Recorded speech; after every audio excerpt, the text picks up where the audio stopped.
Right now, you're probably carrying pictures of George Washington.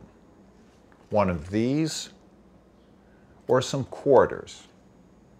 Or maybe you live in the city named after him, or in the state. You certainly take President's Day off, which officially celebrates Washington's birthday, not all the others, just his. Why all these tributes to a man who's been dead over 200 years?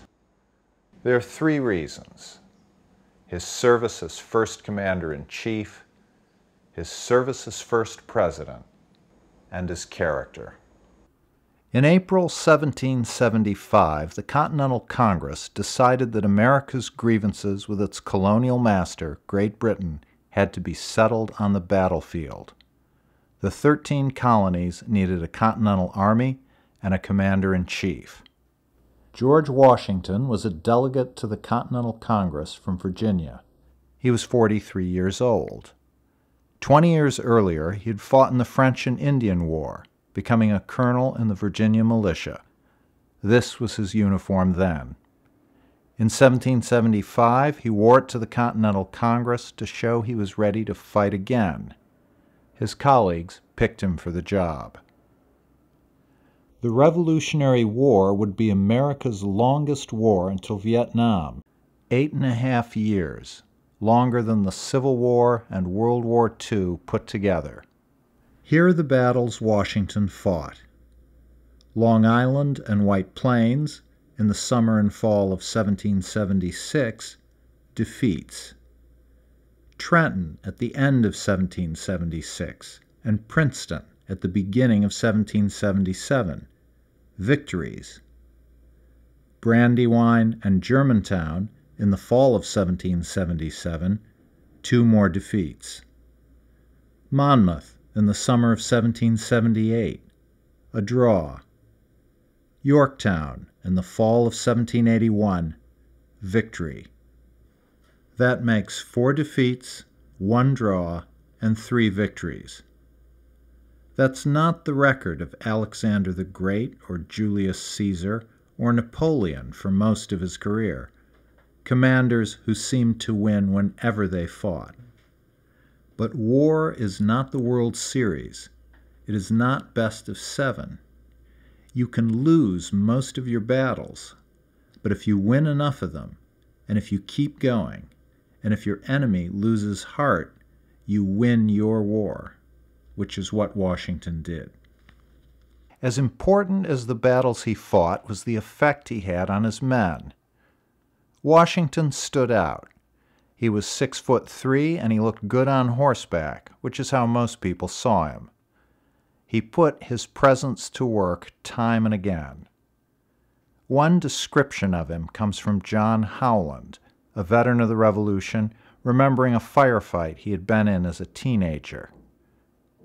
After the British lost the Battle of Trenton, Washington knew they would try to take the town back. He put his main army out of town, across this creek, but kept troops in town with orders to fight a delaying operation, then retreat across a bridge to safety. The British showed up at dusk. John Howland described the retreat. The bridge was narrow, and our platoons in passing it were crowded into a dense and solid mass. On the far side of the bridge sat Washington on his horse. As Howland passed, he bumped into Washington's horse in his boot. The horse stood as firm as the rider and seemed to understand that he was not to quit his post and station. Howland doesn't say so, but at that moment he understood it too. That instant of contact told him, "My commander is here. I can do what I have to do." Woody Allen said that 80% of celebrity is showing up. 100% of leadership is showing up, at the right time, in the right place. And if you lose, you show up again and again and again, until you prevail. After the war, America ratified a new constitution. For first president, the country turned to its war hero, George Washington. Washington's first presidential campaign in 1789 was the easiest of any candidate in history. No ads, no buttons, no speeches. All he had to do was not say that he wouldn't serve. He was elected unanimously. 4 years later, he was re-elected, also unanimously.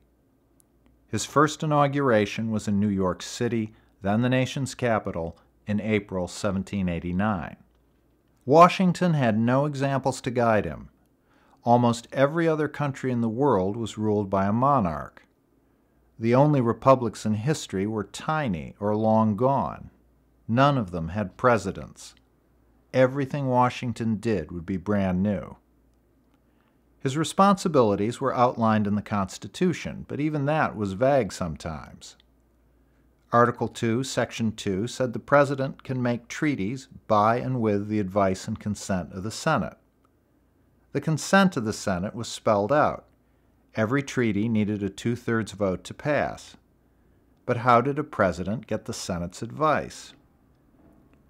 Washington's first treaty was with Alexander McGillivray, the mixed-race chief of the Creek Indians who lived in what is now Alabama. McGillivray led hundreds of warriors, and he had sided with Britain during the Revolution. It was important to be on his good side. Washington took the draft of a treaty to the Senate chamber in Federal Hall in New York. We know what happened thanks to the diary of Senator William McClay of Pennsylvania. Washington sat at the head of the room and gave the draft treaty to Vice President John Adams to read aloud. A senator interrupted. There was too much noise in the street. Could we close the windows? Then another senator interrupted. This treaty refers to earlier treaties with other Indians. Could we see those treaties so we know what we're talking about? Then a third senator said, it will take too long for all of us to read all the other treaties. Can we give them instead to a committee which will make a report? A fourth senator objected to committees. They gave too much power to small groups. A fifth senator said committees are used in every legislature in the world. At this point, Washington stood up and said, "This defeats every purpose of my coming here." But the debate went on. Next day was Sunday. Everybody had off. On Monday, Washington came back to the Senate and heard the discussion to its end. But as he left, the doorkeeper overheard him say he would be damned if he ever came there again. And no president ever has. Some have asked for the Senate's written advice on treaties. Others have consulted with important senators informally. But Washington discovered that treaty-making is best done by the president himself. Then the Senate can vote up or down. Over 8 years, Washington made dozens of similar decisions which influence government today. Washington did more than shape the government. He gave America lessons in self-government. The hardest came in his second term, and it began with whiskey. Americans drank a lot of whiskey. Washington himself would build a distillery at Mount Vernon. Whiskey was one of the products the federal government taxed. But distillers who lived on the frontier didn't like the tax and wouldn't pay it. The whiskey tax was so unpopular in western Pennsylvania that in 1794 the local militia attacked the house of the federal tax collector. There was a gun battle and 2 people were killed. The frontier blazed up in revolt. Washington got conflicting advice from his cabinet. Some told him to send troops right away. Others suggested he wait and see.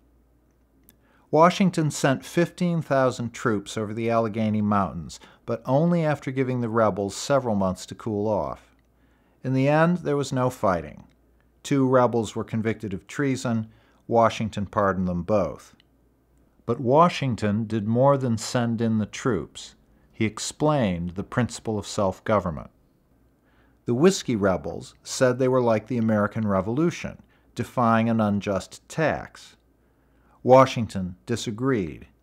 The American Revolution was about taxes passed for us by Parliament in London.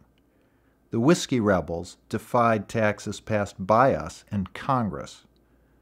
Washington said, "If the laws are to be so trampled upon, there is an end put at one stroke to Republican government, for some other man may dislike another law and oppose it until all laws are prostrate, and everyone will carve for himself. If laws or lawmakers are bad, then change them. The American Revolution gave us the power to do that, and in fact the whiskey tax was repealed 7 years later. But don't take up arms in the meantime. Freedom is not a free-for-all." What most impressed everyone who knew Washington was not his military record or his presidency, but his character. Abigail Adams, John's wife, called Washington polite, affable, modest, and wise, then said, if he was not really one of the best-intentioned men in the world, he might be a very dangerous one. Washington proved his good intentions by going home to Mount Vernon when he finished his jobs.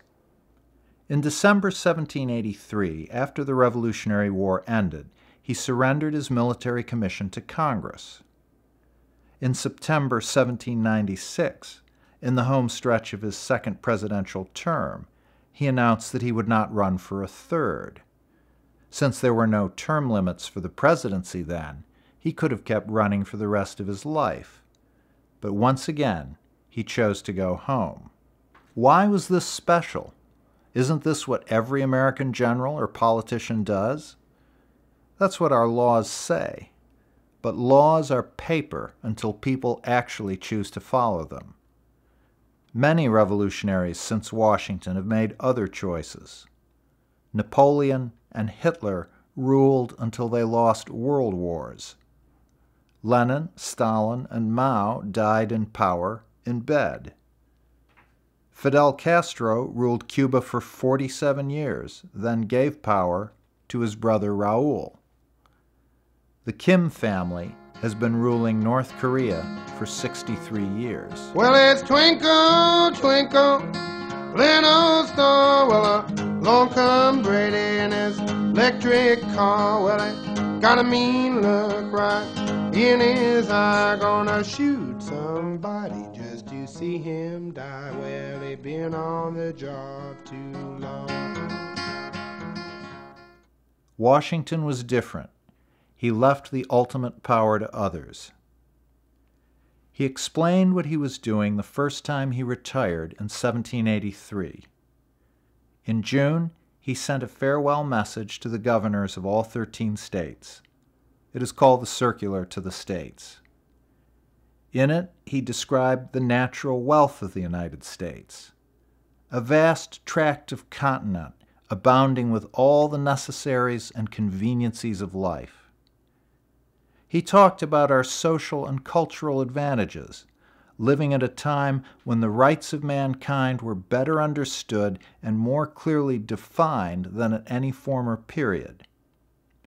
Then Washington said, if Americans cannot be completely free and happy, the fault will be entirely their own.